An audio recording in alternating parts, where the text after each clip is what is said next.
My favorite opening has always been the Queen's Gambit. And so today I'm going to make a video where I'm going to try to teach you the Queen's Gambit. And this is going to be aimed at beginners and intermediate players.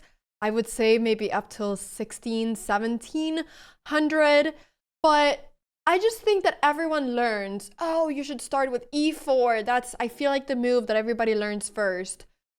But I just think that d4 for beginners is so underrated. And I have myself played one d4 ever since I was like 11 or 12 years old. So I played it for many years. That has always been my main opening. And I feel like I know it better than any other opening.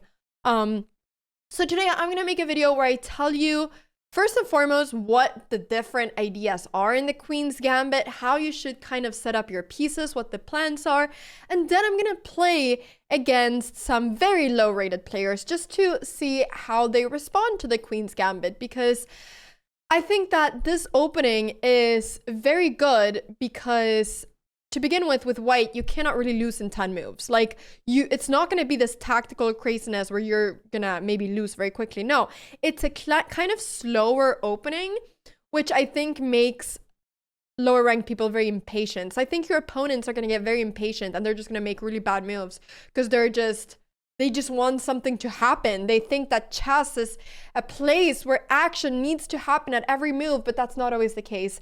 Chess is about strategy and about having better plans than your opponent, and I'm going to teach those to you. So let's get started. Here we have our chessboard, and I'm going to be showing you the Queen's Gambit, which is when you go d4, black goes d5, which I think is the move most people do against d4, especially like at lower levels. This is the Queen's Gambit when you go c4.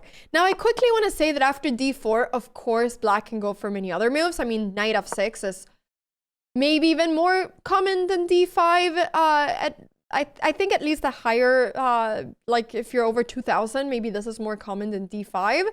But knight f6, you know, it's going to be a whole other video. So let me know if you want me to make a video about this as well. If you enjoy this, that's going to be a whole other video. But in this one, we're going to talk about d5 and c4. This is the Queen's Gambit. So you're gambiting the c pawn. But the point is that if black takes this pawn, you're going to get a lot more center. So black is getting rid of their most central pawn. And now you're going to be the one with the center. Here, actually, you can play e4. I think that's fine, but I kind of prefer just simply going e3 here because it just keeps everything very safe. Sometimes after e4, it can just become a bit annoying with e5, and I'm not saying that I think low-rated people know this, but I don't know. I like e3. It keeps everything safe. You are going to be able to win this pawn. This pawn will be yours because black cannot really defend it. b5 looks like it's a good move, but it's a really bad move because you go a4. And now you're threatening this pawn. If black pushes, which is actually like their best thing to do right now, you will just simply take this pawn. But now you have this square that you can play around with. Maybe you'll get a knight over here. And this knight from b3 will forever be defending the c5 square, which is a square that typically this pawn wants to go to. So now black has some problems. And the reason why black has to do this and cannot defend this pawn is because if black goes a6, we just take the pawn. And black cannot take back because then the rook is hanging. And the other way, if black goes c6 to defend the pawn, it doesn't defend the pawn because after we take, they cannot take back because we have queen f3 now winning the rook. And there's nothing that black can do to basically stop that. I mean, they can give up their piece. They can give up their piece. And this is the best thing they can do. But if you're able to win a piece on move number 7 with white, I think that you should be pretty happy. So that's b5 here is just not really such a good move. So here most people will go for something like knight f6. You can take the pawn. They will go e6. You go knight f3.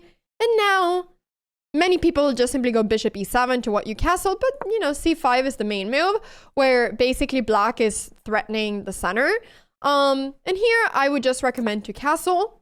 Black will a lot of times try to go a6 to try to play b5 and just get a bit of a queenside majority because you need to see that you're the one in control of the center. you have one more pawn in the center than black has. So you're the one in charge of the center. So black's got to do something, and they're typically going to try to play on the queen side. So here I think a move such as bishop e2 is very nice. That's one option at least, where the point is that after b5, you can play something like a4 maybe if you want, and after b4, you can take on c5 if you want. You can also play knight e5. And try to play for bishop f3 ideas. This is whatever suits you.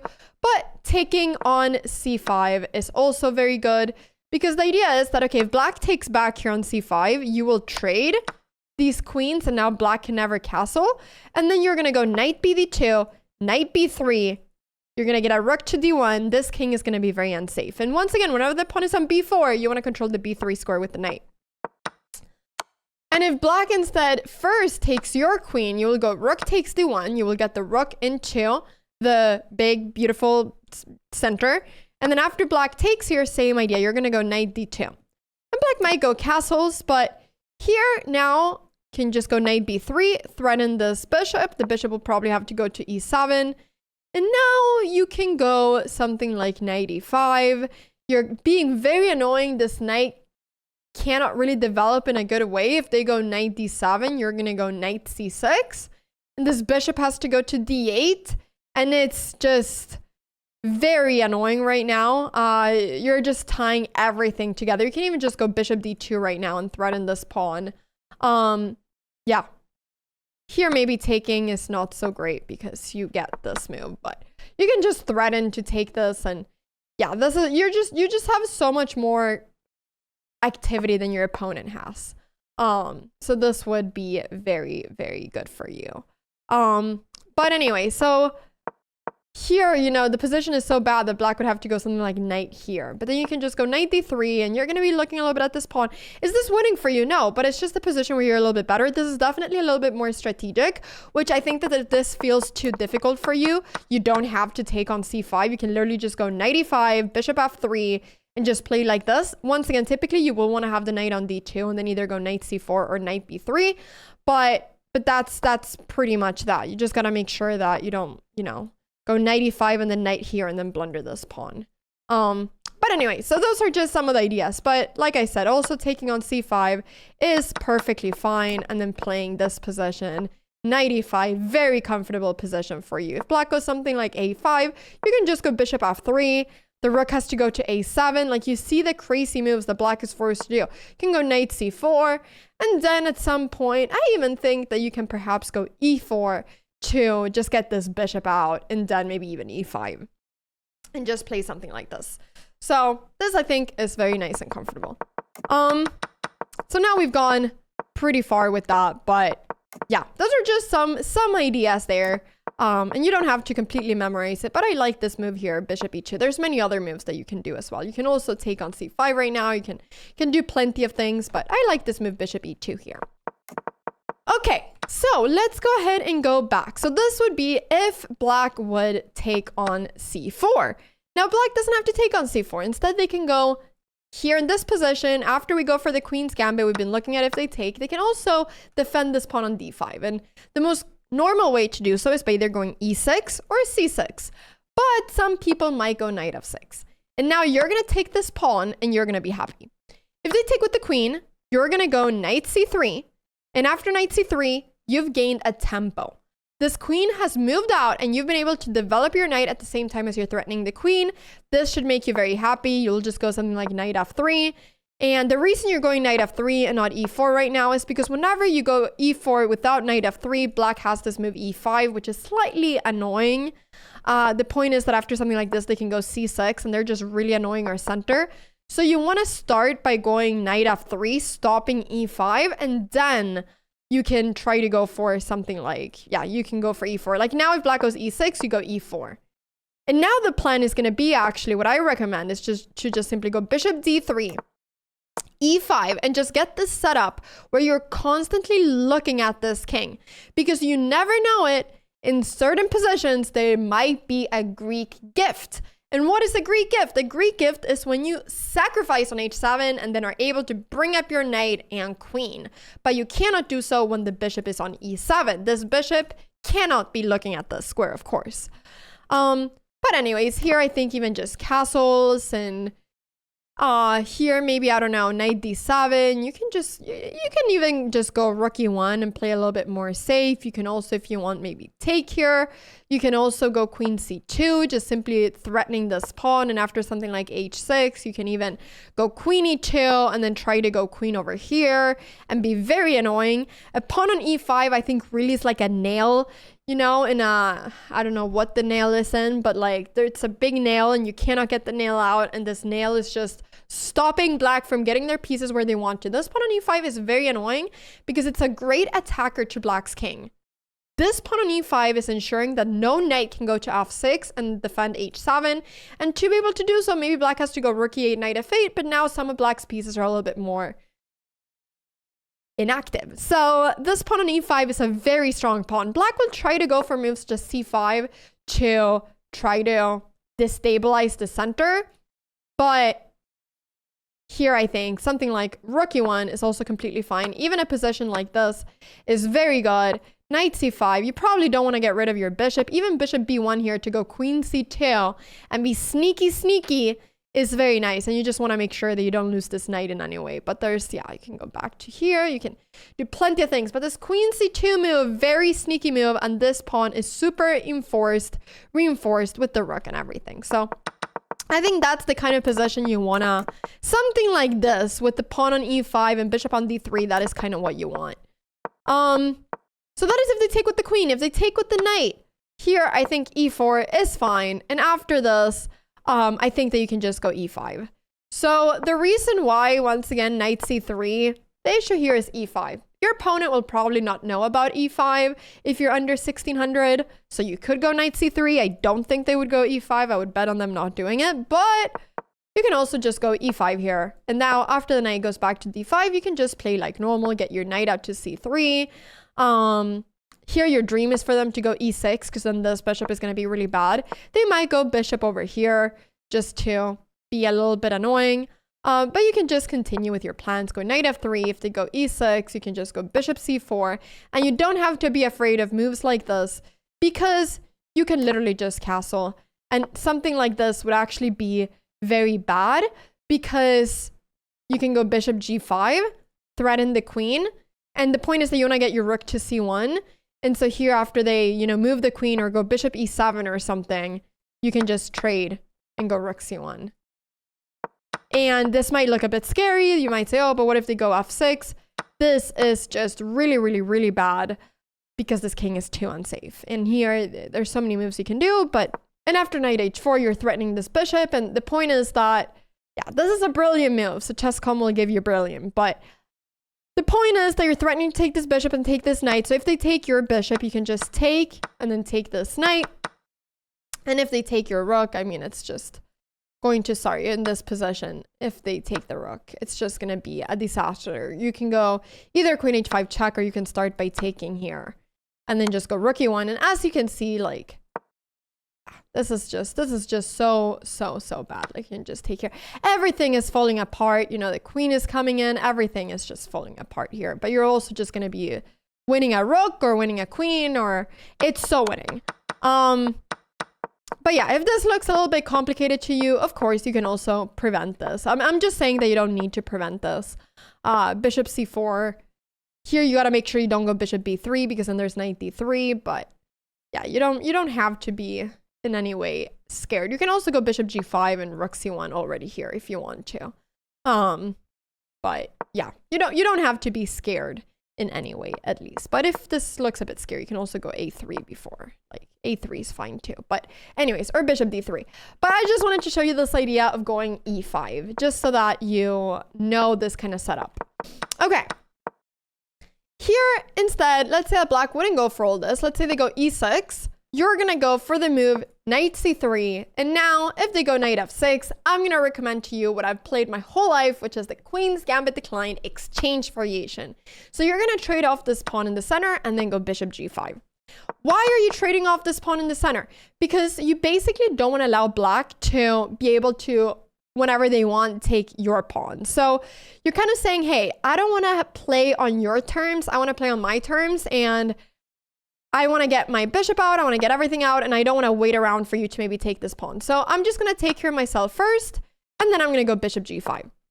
Now, when you go bishop g5, you have an immediate threat, which is to take this knight and then to take this pawn. So if black goes h6, this is a huge mistake because you're able to take this knight, and after queen takes, this pawn is hanging. Free pawn. If they take with the pawn, it's an absolute disaster. These 3 pawns are so weak. They are horrible pawns, okay? Like, this feels almost illegal to play chess like this. It's not, but it almost feels like wearing flip-flops in the snow or something. Like, it's just wrong. You just don't do it. These pawns are so weak. They're not going to be protecting black's king at all if it castles, etc. And it's just, this king is a disaster now. The king can't castle this way, really. It's going to be too far away to castle the other way. This king is such a disaster. So this is not really something that black can do. So black will defend, either like this or going c6. Now your plan is to go e3, basically get a bishop to d3, and you're kind of going to be playing against this bishop. So if they go c6, you can just go queen c2. I don't like going knight f3 here because it allows for the move bishop g4, which is a different way of playing. But yeah, I think going queen c2, all this, I prefer. It's easier to understand. Now you're threatening to take here and then take this pawn. So here black might go something like h6. And you can decide if you want to go bishop f4, bishop h4. I think bishop h4 is very natural. Rook e8, you just get your pieces out. If black goes something like bishop g4, I just always go knight e5. And I just love having my knight over there. If black goes something like knight d7, you can go castles. You can also go knight d2. This is also a very nice move, I think, because it prevents black from going knight e4. So I think also it's a very nice move, but castles. And now the next move will probably be knight d2, unless they go knight e4. And here I would just take on e4 with the bishop. What is the idea of knight e4? Black wants to go knight e4 because they want to really centralize this knight. And so it's kind of stuck over here. Like, black's pieces are very stuck. This bishop can't move. Everything is a bit stuck. So this is a way of trying to free themselves. And now the point is that if you take their bishop, they're going to take back with the queen, and now they're going to defend here. And now, you know, the idea is that after something like this, they're going to go knight f6, and they're just going to get, like, their own nail into your own possession. This pawn is a bit annoying over here. So the point here is that after takes, yeah, I don't know. I don't love these positions. I think it's better to take here because they cannot take back, as you will just go queen takes e4. You're winning a pawn. You're defending the bishop. Now if black goes f5, you have queen e6 check, voila, and then you've just won the pawn. The king will move and you take there, and you can maybe even win a second pawn, who knows, on f5. And so that is pretty great. So here they pretty much have to take on h4. Here I would recommend to do a little check, bishop h7 check. What is the idea of this? The idea is that we're getting the king very out of the game for endgames. Like, kings want to be closer to the center in endgames. By doing this extra check, the king is going to be one step further away from the center in an endgame, which might not seem like much right now, but 30 moves down the line, this might make or break your game. And now here you can choose if you want to go knight takes h4, or if you simply want to move back, or if you want to go bishop f5. You know, there's bishop f5, there's bishop d3, there's taking on h4, but you want to get your bishop out of here. Let's say you go bishop d3, something like this. I would recommend getting this rook to e1. And at some point, your idea is many times going to be to go e4. That is what you're going to be playing for. You can even sometimes go knight d2, f3, and e4. This is another plan. Here in this position, you can also go takes, bishop d3, and then rook e1, with the idea of going f3 and e4 if this kind of suits you more. f3 is a very nice multi-purpose move, stopping any piece from going to g4, and now you're getting e4 ready. So, yeah, of course, you don't have to rush with it too much, but this is also, I think, just very nice idea, and your pieces are ready for this. Your rook is on e1. You want to keep this rook on f1, because if you go e4 after takes and takes, you know, the rook is going to be much better on f1 than what it would be on a1. So these are just some different ideas. And if you don't really know what to do in this opening, if black just plays very kind of not doing much, what I would recommend is, okay, you can go knight d2 here. Another idea is just simply to go rook b1, b4, a4, b5, and create what we call a minority attack in chess. A minority attack is when basically a group of less pawns attack a bigger chain of pawns. So these two pawns are going to be attacking these three pawns.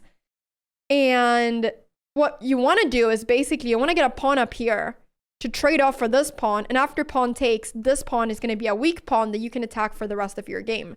So, you know, you can go knight a4 and be attacking this pawn if this pawn is not here, etc. So you kind of just want to create weaknesses. And like I said, I think many people that are lower rated are going to get very impatient here with black and go for crazy moves such as g5 or go like absolutely crazy because they're not used to playing these more slow games that are more strategic and more trying to get your pieces to the best squares possible and try to create weaknesses in your opponent's position.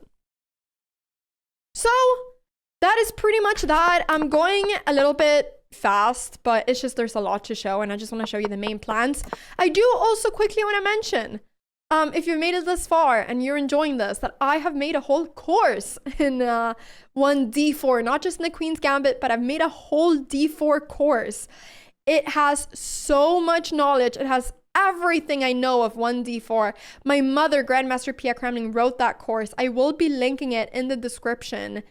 I think it's an amazing course. And if you're enjoying all of this and you want to see like things way more in depth, I'm also not always recommending here like the things we recommend in the course because that course is like a very well put together whole repertoire. Right now I'm just trying to show main plans for most people. But if you're interested in that and you want to learn way more with me and you want me to be your chess teacher, get the course because that's where you'll see all the knowledge in d4 if you're really enjoying 1d4.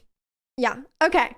So let's go back. So the final thing that I'll show is if they go c6 here, you know, this becomes like a Slav. Yeah. Knight f3 and b3 and knight c, like these ideas are, I think, what we have in the course, which I love. But I think for the purpose of making this very simple and also something that I think is very simple for most people to understand, I would here recommend for beginners to just simply take here and then go bishop f4. I think this is completely fine. This is the kind of London bishop that many people know. And here the idea is that maybe something like this will happen. You'll just go e3. You'll get your knight out. And you're going to place your bishop on d3, looking towards the king. And here you can go rook c1, go castles. And I think that this is really nice and comfortable. Your plan can be to go knight a4, knight c5. This can be one plan. You can also, if you don't love this, you can, instead of going knight f3 here, you can go for this crazy move f4, where the plan is to now be able to place a knight on f4, which I also really like this idea. You don't have to do it right now. I mean, you can do it right now. It doesn't matter, but yeah. Castles. Another point is that black can't really take here because you just fork the two pieces. So this is a different way of playing this as well, which I think is very nice. And I think it leads to pretty simple positions. So taking here, bishop f4, I think is the simplest way. Is it the most exciting, crazy way of playing? No, because you get the same pawn structure as your opponent. But it's completely fine. And I think it's just very nice to play and easy to remember. Okay, so with that being said, let me know, by the way, if you've made it this far. If you watched 25 minutes of opening ideas, I would be so proud. Let me know in the comments. That would make me very happy. I also want to get better at replying to comments. So yeah, I know I haven't been the best at that in the past. So I'm going to be replying a lot more to comments in this video. So yeah, do let me know if you made it this far. Anyways, time for me to play a game and see what is it that people play. I have a speedrun account. This is an authorized speedrun account, which means that chess.com knows about this and they're giving back all the rating points of my opponents. The point here is just to show you guys how lower rated people play, because when I'm playing, I'll be playing as 2,300 people, and I'm sure there's maybe some 2,300 people watching this. Some of you that are really high rated, but most of the people aren't that high rated, so it's not as educational. So I'm going to show you what actually people in this level play. So I'm playing a 400 rated player. I'm going to go d4. Let's see what they play. Will they go d5? There we go. That's my prediction that most people will go d5. I will go c4 and let's see what they play. Will they take or will they go e6? No, they're going e6. Okay, we go knight c3. We go knight c3. What will they do now? Okay, they're going b6. This is a move that I haven't seen much. So after b6, their idea is to go bishop b7. What I'm going to do now is that I'm actually going to take here before they're able to do so. Because now if they place the bishop on b7, the bishop will be stuck behind a pawn. And if this bishop ends up moving out this way, then this will have been a bit of a weakness. So I'm going to just simply get my knight out. I'm going to do all the moves that are kind of musts in this position. So I know this knight is going to go to f3. So I'm just going to go knight f3 right now. And now my opponent blundered. So they went bishop b4. And this is a blunder coming from b6 because I now have this check. Queen a4 check and knight c6 is now not possible because I take the knight. So as you can see, all the opening theory knowledge that I gave you before, it doesn't really matter in this game because I'm winning a piece in 6 moves. And this is like, you know, I think that many people at this level, they just really want to get their pieces out and they really want to get their pieces closer to your opponent's king, etc. But not really taking into account all the squares that are protected and not. So here we've won a piece, which is very nice. And I'll just probably go, I kind of like going queen a3 because I want to prevent, do I like it or do I not? Actually, I'm just going to go here. I was going to go queen a3 and try to be a bit smart, stopping the king from castling, but I don't really need to do that. I think I'm just going to go bishop g5. I want to keep on like getting my pieces out. I could just win this pawn, but I think it's nicer to just get my pieces out. Here, I'm going to be taking that knight because as you can see, that knight was important in the protection of this pawn. Now I'm able to take this pawn. If my opponent goes knight takes d4, I'll be able to take the queen with a check. I'm now threatening both the queen and I'm threatening to go knight c7. So they pretty much have to go something like queen over here, to what I will simply go e4. And then I'll just try to get my bishop out. Okay, so they're going back. I'm going to go e4 anyways. My knight is very well placed here. I want to get my bishop out. I want to trade now as much as I can. And here, yeah, I think I'll just go bishop b5, like I said, because I want to trade as much as I can. They could go a4, but I could also just take them. I'll castle before anything. Make sure that my king is safe. And now my plan is going to go rook c1, rook d1, and I might actually, if a4, I might go queen a3 because then I'm threatening to go takes, takes, and check and win this bishop. I'm also drinking a coffee at 3 p.m. and I don't think I'll be able to sleep after this because my body gets so like, wee. But that's okay. That's okay. So my opponent is now thinking, like I said, I'm happy to trade pieces. I don't mind trading pieces. So I'll take there with check. I don't know why they're... Okay, there we go. And I will just get my rooks into their squares. So how do I know what squares are for my rooks? I want to put my rooks in the open file. So here, I'm actually... What am I going to do? I'll go rook d1. This pawn could be a little weak, but my plan is to place a knight on e5. And then that's going to be very nice. I'll go knight e5 now. Because I'm also threatening a little bit. I'm looking towards this f7 pawn. If queen over there... I can go knight c6 and win a piece. And if queen over here, I can just simply take. And I'll be... Yeah, so here, I don't mind trading. I'm very happy with trading. I'm going to set up a little trap for my opponent. I'll go knight c6. With the idea being that they had to go rook d7 or rook here to avoid knight e7 check. So I just did this as... You know, I think it's sometimes nice to just set up traps, especially when the move that I did wasn't bad. If this was a bad move, I wouldn't have done it, but because it's not a bad move, it's fine. So I'll just keep my knight. I can even take here. And now we're soon going to be ending the game. So I'll go rook f3.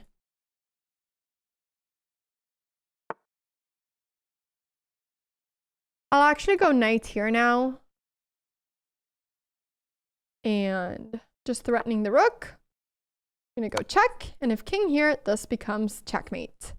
And if king there, we'll figure it out. Okay, this is now checkmate. Okay, perfect. So you see what my opponent played there in the beginning. Like I said, my opponent will get the rating back. But yeah, here you saw that my opponent went for this move. b6. Whoops, let me go all the way back. They went for this move b6. Let's go ahead and play like a one or two more games with white. Let's see. I'll play faster games just so we can see what they play in the opening. Okay, I have the white pieces again. Let's see. Come on, go d5. There we go. They all go d5. And b6. Wait, what is this? Why does everybody go b6? I didn't even talk about this move because I'm not used to seeing that. Okay, but now I just win this pawn. No? Okay, I guess they have this, but I can just take. And if they take there, yeah, now this pawn is really bad. Okay, now I'll just defend. Now this is a really weak pawn. This is not good. I don't know who's taught like people to play b6 there, but it's not a good move. I'm so surprised that they are doing this. Okay, so I'll go bishop c4 and I'll keep this defended. Or sorry, I'll attack that, I mean. And now, okay, so now it's a bit different because if queen check now, there is knight c6, but my opponents are coming very close to making that mistake. Yeah, okay. Queen check. I mean, I'll just play normal. Okay, now this is under attack a bit, I suppose. I don't know, queen g4 just looks so natural, threatening to take on e6. Here we have to take back, but I'm threatening to take on e6. I'm threatening to take there. I don't know if like queen takes d4 maybe was a good move, but here we can also just go. Can we go bishop g5? I don't know. I mean, I can definitely push there, and then maybe my opponent's idea is to do this. I don't know. I can also just go bishop c4, and I'm threatening to take here with check, and it's just such a weak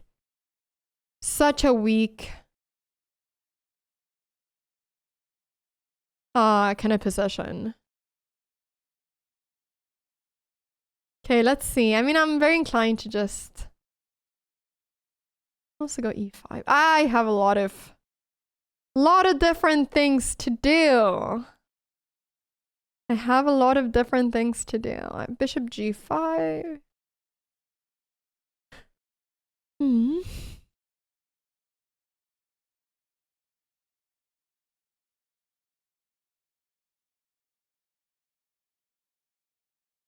Yeah, I'm just, this position is really good. I just don't want to mess it up in any way. I think I'm just gonna play normal. I'll just go e5. I think that's normal. I didn't love, oh.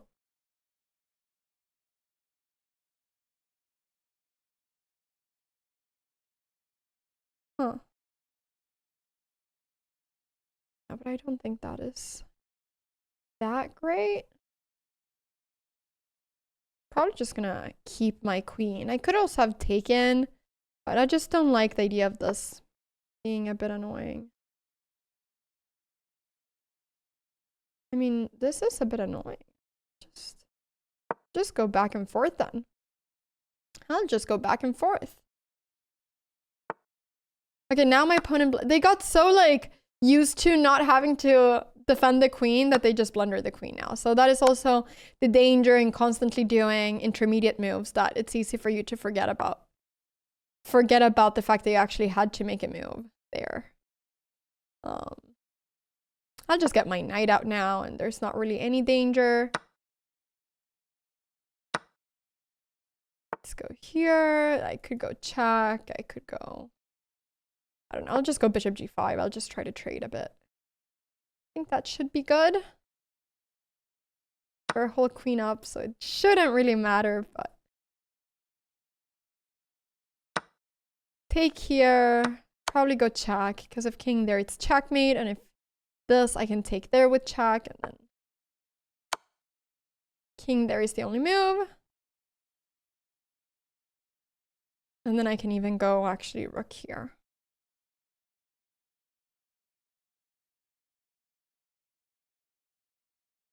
Okay, my opponent isn't really making a move right now. But let's go ahead and see. Oh, okay, they left. They left. Okay. So, all right, we got two games where we got this opening with b6. So maybe actually for this video, I'll leave it at here because it's already a pretty long video. I typically don't make these long videos, but I hope you've enjoyed it. I hope you've learned a lot. Do try out this opening, the Queen's Gambit, and let me know what people play against you. And maybe I could make a second part of this video where I play more people, you know, this opening, more people in different levels. That could actually be really interesting, making a video where I play the Queen's Gambit against people that are like 300 rated, 700 rated, 1,000, 1,500, etc. So let me know if you want to see that. Thank you so much for watching this video. I hope this was helpful, and have an amazing day. And please subscribe, and also turn the little notification bell, because I've seen that very few of you have done that, and I would really appreciate that. So, all right, thank you so much for watching. Bye.